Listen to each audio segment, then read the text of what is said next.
Hello friends, Ripi learning hub में आप सर्वનું स्वागत है। ધોરણ 10 विषय विज्ञान चैप्टर नंबर 12 विद्युत एमां आज आपणे अभ्यास करवाना छे ओहमनो नियम। आगळ वधीए ए पहेला केटलीक आकृतिओ जे एक्जाम में खूब ज उपयोगी थवानी छे, घणी वखत 1 मार्क्स में पूछाय पण छे, तो एवी आकृतिओने पण आपणे माहिती मेळवीए। तो परिपथ आकृति एटले के विद्युत परिपथनी रेखाकृति एटले शुं? बीजू बेटरी, विद्युत बल्ब, एमीटर अने बंध कड़ धरावती नाम निर्देशन वाली विद्युत परिपथनी रेखाकृति दोरी रेवाजिक विद्युत प्रवाहनी दिशा दर्शावो। याद राखजो, रेवाजिक विद्युत प्रवाहनी दिशा एटले धन थी ऋण तरफनी आवशे। अहींया आपणी पासे एक आकृति छे, जे आकृतिमां जुदा जुदा विद्युत घटकोना सापेक्ष स्थान अने जोडाणो तेनी विद्युत संज्ञाओ साथे दर्शाववामां आव्या छे। अहींया जे आपणने कीधुं छे के बेटरी, विद्युत बल्ब, तो आ छे विद्युत बल्बनी निशानी छे। तो विद्युत बल्ब जोड़ेलो छे, अहींया बेटरी जोड़ेली छे, आ छे ते बेटरी छे। त्यार पछी आपणे कीधुं छे एमीटर, અને તમને ખ્યાલ જ હશે એમીટર વિશે આપણે જોઈ ગયા હતા કે એમીટર હંમેશા શ્રેણીમાં એટલે આ લાઈનમાં જોડેલું છે। આ એમીટર છે, તો એમીટર જોડેલું છે સાથે બંધ કળ ધરાવવાની છે। એટલે બંધ કળ એટલે આ કળ છે, કળની વચ્ચે ટપકું દર્શાવેલું હોય, એનો મતલબ એમ થાય કે કળ કેવી છે? બંધ છે। બંધ કળ મતલબ વિદ્યુત પ્રવાહનું વહન થાય છે। આ ઉપરાંત આપણને કીધું છે નામ નિર્દેશન વાળી વિદ્યુત પરિપથની રેખાકૃતિ તેમજ રેવાજિક વિદ્યુત પ્રવાહ। રેવાજિક વિદ્યુત પ્રવાહ એટલે અહીંયા જોવાનું બેટરી, બેટરીનો ધન છેડો, આ ઋણ છેડો। તો ધન છેડાથી તો કે હા અહીંયા દર્શાવેલું છે ધનથી ઋણ તરફ વિદ્યુત પ્રવાહ જાય છે, બરાબર છે। તો ધનથી ઋણ તરફ વિદ્યુત પ્રવાહ જાય છે, તો વિદ્યુત પ્રવાહને I વડે દર્શાવાય, જે પણ અહીંયા દર્શાવેલું છે। તો આ વિદ્યુત પરિપથ દોર્યો કહેવાય। હવે એ જે વિદ્યુત પરિપથ છે, परिपथ आकृति में सामान्य रीते वपराता केटलाक घटकोनी संज्ञा आ कोष्टकमांथी केटलाक प्रश्नो पूछाय छे। विद्युत कोष एटले शुं? तो आपणे जोई ज गया छीए विद्युत कोष एटले आ छे बेटरी छे। शुं छे? बेटरी। प्लस माइनस वडे दर्शाववामां आवे। बेटरी अथवा विद्युत कोषोनुं संयोजन जो खास जोजो, plus minus plus minus plus minus, बराबर छे। आने 2 वोल्टनी बेटरी होय धारो के, तो आ केटला वोल्टनुं थयुं? तो के 6 वोल्टनुं थयुं। एनो मतलब एम थयो के आ बेटरीनुं जोडाण छे, संयोजन छे। तो अहींया विद्युत कोष अथवा तो एने कहेवाय बेटरी, अने अहींया बेटरी अथवा तो विद्युत कोषोनुं संयोजन, एक करता वधारे बेटरी, तो आ एनुं संयोजन थशे। त्रीजुं छे प्लग कळ अथवा तो स्विच, खुल्ली कीधुं छे। खुली मतलब के अहींया विद्युत प्रवाह वहन पामतो नथी, विद्युत प्रवाहनुं वहन थतुं नथी, खुल्ली छे। हवे 2 छेड़ा होय, बराबर, भेगा थशे तो एमांथी विद्युत प्रवाह वहन पामे, पण जो वच्चे जग्या रही गई तो एमांथी विद्युत प्रवाह वहन पामतो नथी। तो आ केवुं छे? खुल्ली कळ छे। एवी ज रीते प्लग कळ अथवा तो स्विच पण केवी? बंध। स्विच बंधनो मतलब थाय छे के वच्चे टपकूं छे, वच्चे टपकूं छे मतलब के विद्युत प्रवाहनुं वहन थशे। याद राखजो खास। तारनुं जोडाण, तो तारनुं जोडाण केवी रीते करवामां आवे? तो एक तारमां बीजो तार जोड़ी दीधो, तो आ तारनुं जोडाण दर्शावे। पण आपणे एवुं दर्शावવું છે કે બંને તાર એકબીજા સાથે જોડાયેલા નથી, પણ એકબીજાથી ઉપરથી પસાર થાય છે। એક છેડો અહીંથી તમારા સુધી આવે છે અને એક છેડો અહીંથી આ બાજુથી જઈને સામેની દિવાલ તરફ જાય છે। તો આ બંને છે એકબીજા સાથે જોડાયેલા નથી, એવું मतलब કે વિદ્યુત પ્રવાહ બંને આમ ભલે ભેગા હોય પણ વિદ્યુત પ્રવાહનું વહન એ બંનેથી થતું નથી। એકનો પ્રવાહ આમ જ જાય છે ને એકનો પ્રવાહ આમ જ જાય છે। તો એવું દર્શાવવા માટે તો કે તારનું જોડાણ વગર એકબીજા પરથી પસાર થતો તાર કેવી રીતે દર્શાવવાનો? તો કે આ એક તાર છે, આ બીજો તાર અહીંથી આમ આવે છે અને આ રીતે વળાંક કરીને પછી આ રીતે આપણે એને દર્શાવશું, બરાબર છે। આ છે એ જોડાણ છે, આ જોડાણ નથી, એકબીજા સાથે ખાલી ઉપર નીચે પડેલા હોય છે। ત્યાર પછી વિદ્યુત બળ તો કે બે રીતે દર્શાવાય. હમણાં આપણે લાસ્ટ ટાઈમ જોયું હતું, આગળ પરિપથ દર્શાવ્યો એમાં આ રીતે હતો.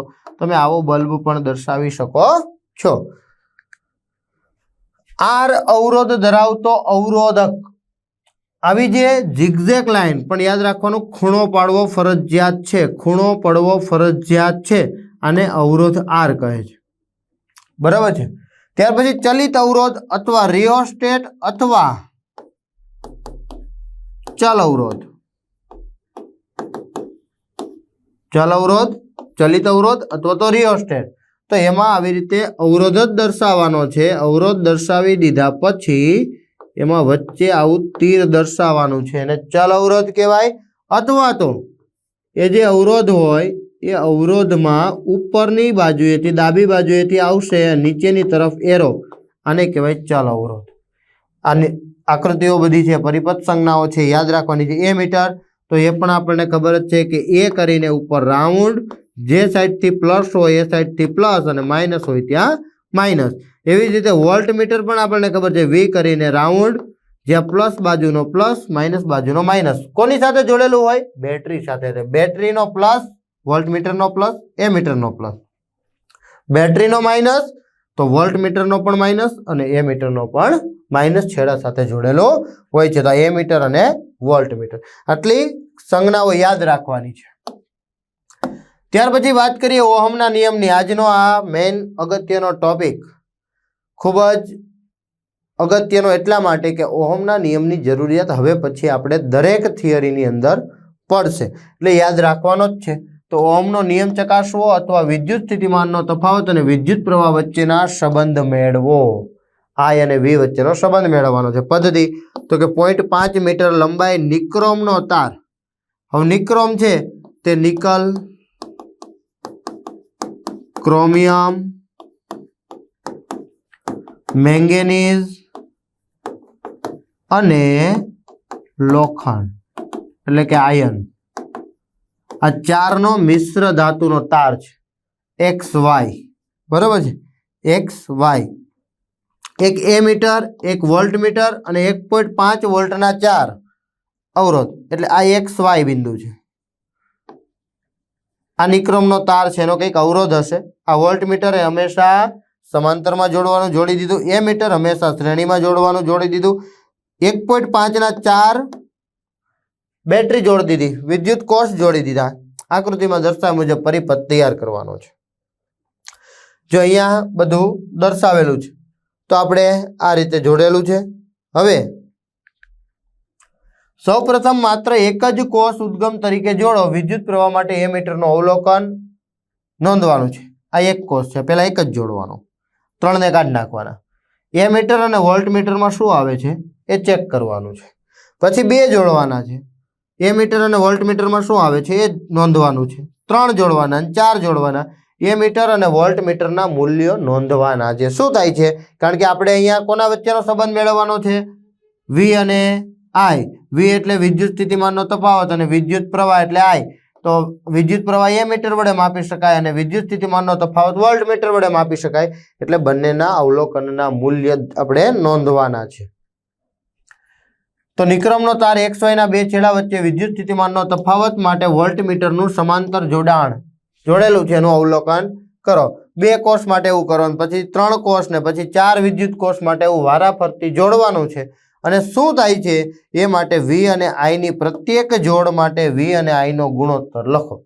જે કંઈ પણ મૂલ્ય મળે એ લખવાનું છે. તો અહીંયા આપણને આપ્યું છે કે પરિપથમાં ઉપયોગમાં લીધેલા વિદ્યુત કોષોની સંખ્યા. તો 1 લીધો, પછી 2 જોડ્યા, પછી 3 જોડ્યા અને પછી 4 જોડ્યા. બરાબર. 1 જોડ્યો ત્યારે નિક્રોમના તારના 2 છેડા વચ્ચેનો વિદ્યુત સ્થિતિમાનનો તફાવત V તો કે વોલ્ટ મીટર વડે મળ્યો, 1.5 મળ્યો પહેલી વખતમાં. ત્યાર પછી નિક્રોમના તારમાંથી વહેતો વિદ્યુત પ્રવાહ I એમ્પિયરમાં માપ્યો. એ મીટર મળશે, 0.1 આવ્યો. આ બંનેનો ગુણોત્તર કર્યો આપણે, 1.5ના છેદમાં 0.1 તો કેટલો મળ્યો? 15 મળ્યો.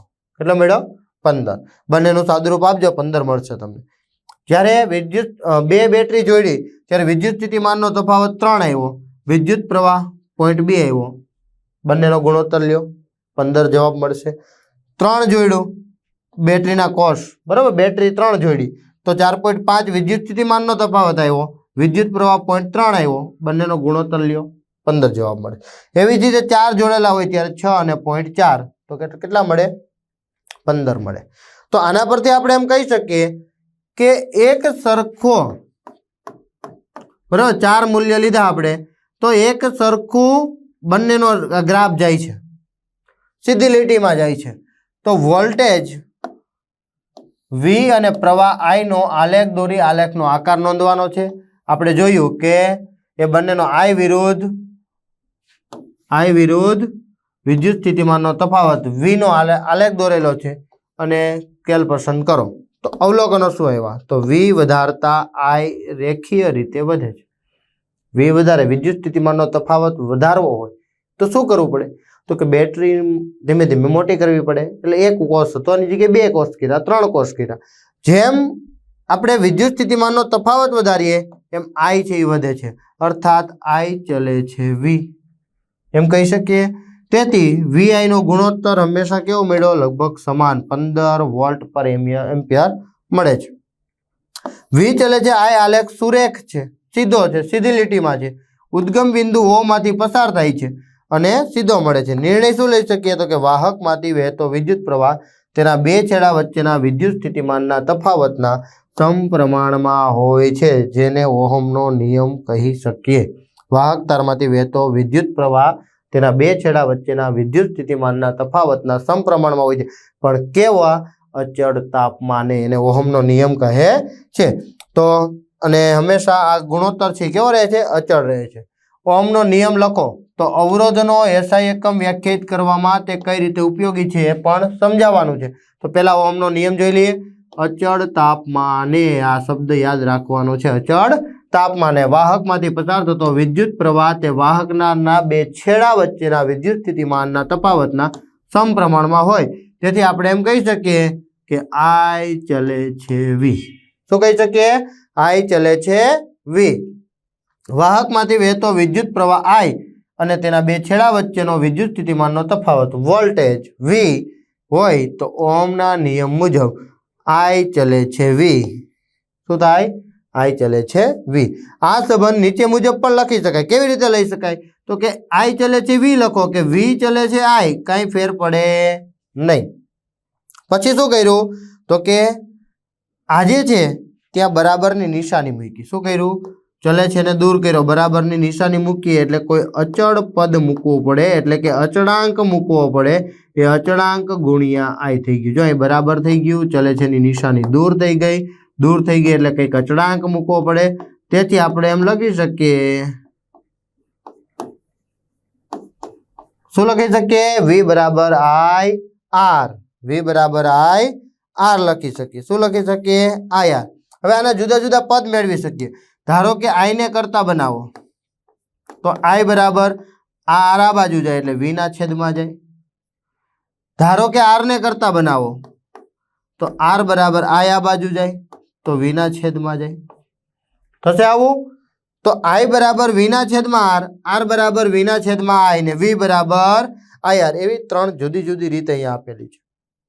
V બરાબર અચળાંક ગુણ્યા I ને આ બાજુ લઈ આવે એટલે V ના છેદમાં I બરાબર અચળાંક થયું.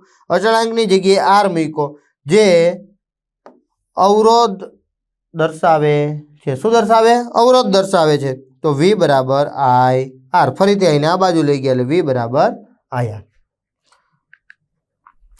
સમીકરણમાં R આપેલ ધાતુના તાર માટે અચળ તાપમાને એક અચળાંક છે અને તે શું દર્શાવે? તારનો અવરોધ દર્શાવે છે, એટલે તેને કહેવાય તારનો અવરોધ. અવરોધ એ વાહકનો એવો ગુણધર્મ છે જે વિદ્યુત પ્રવાહને અવરોધે છે, જેને કારણે વાહકમાંથી વહેતા વિદ્યુત ભારના વહનનો વિરોધ કરે. વિદ્યુત ભારનું વહન થાય એટલે વિદ્યુત પ્રવાહનું વહન થાય તો એનો વિરોધ કરે છે. અવરોધનો SI એકમ તો કે ઓહમ છે. તેની સંજ્ઞા ગ્રીક અક્ષર ઓમેગા વડે દર્શાવાય છે. બરાબર છે? શેના વડે દર્શાવાય? ઓમેગા વડે. ઓહમના નિયમ મુજબ તો કે V બરાબર શું થાય? IR. હવે એમાં તમે અવરોધની વાત કરો છો એટલે અવરોધને કરતા બનાવો. અવરોધને કરતા બનાવશો એટલે I આ બાજુ જશે. તેથી R બરાબર V ના છેદમાં I. R બરાબર V ના છેદમાં I. અવરોધના SI એકમની વ્યાખ્યા. બરાબર છે? આને ઓમેગા વડે દર્શાવાય એટલે ઓહમ વડે દર્શાવે છે, જે પણ ઓહમ નામના વૈજ્ઞાનિક પરથી થયું છે. એટલે વૈજ્ઞાનિક આવે ત્યાં એની વ્યાખ્યા આપવી પડે. તો આર નો એસઆઈ એકમ તો કે 1 ઓહમ બરાબર. વી એટલે વિદ્યુત સ્થિતિમાનનો તફાવત તો 1 વોલ્ટ. આ એટલે વિદ્યુત પ્રવાહ 1 એમ્પિયર. કેવી રીતે લખી શકીએ તો કે જો વાહકના બે છેડા વચ્ચે વિદ્યુત સ્થિતિમાનનો તફાવત 1 વોલ્ટ હોય અને તેમાંથી પસાર થતો વિદ્યુત પ્રવાહ જો 1 એમ્પિયર હોય તો વાહક તારનો અવરોધ 1 ઓહમ છે તેમ કહી શકીએ. બરાબર છે. તો 1 ઓહમ બરાબર 1 વોલ્ટ છેદમાં 1 એમ્પિયર વડે દર્શાવી શકીએ છીએ. વાહકમાં વહેતા વિદ્યુત પ્રવાહનું મૂલ્ય કઈ બાબતો પર આધાર રાખે તો કે ઓહમના નિયમ મુજબ વિદ્યુત પ્રવાહ I એ વિદ્યુત સ્થિતિમાનના સમપ્રમાણમાં હોય જ્યારે R ના વ્યસ્ત પ્રમાણમાં હોય છે.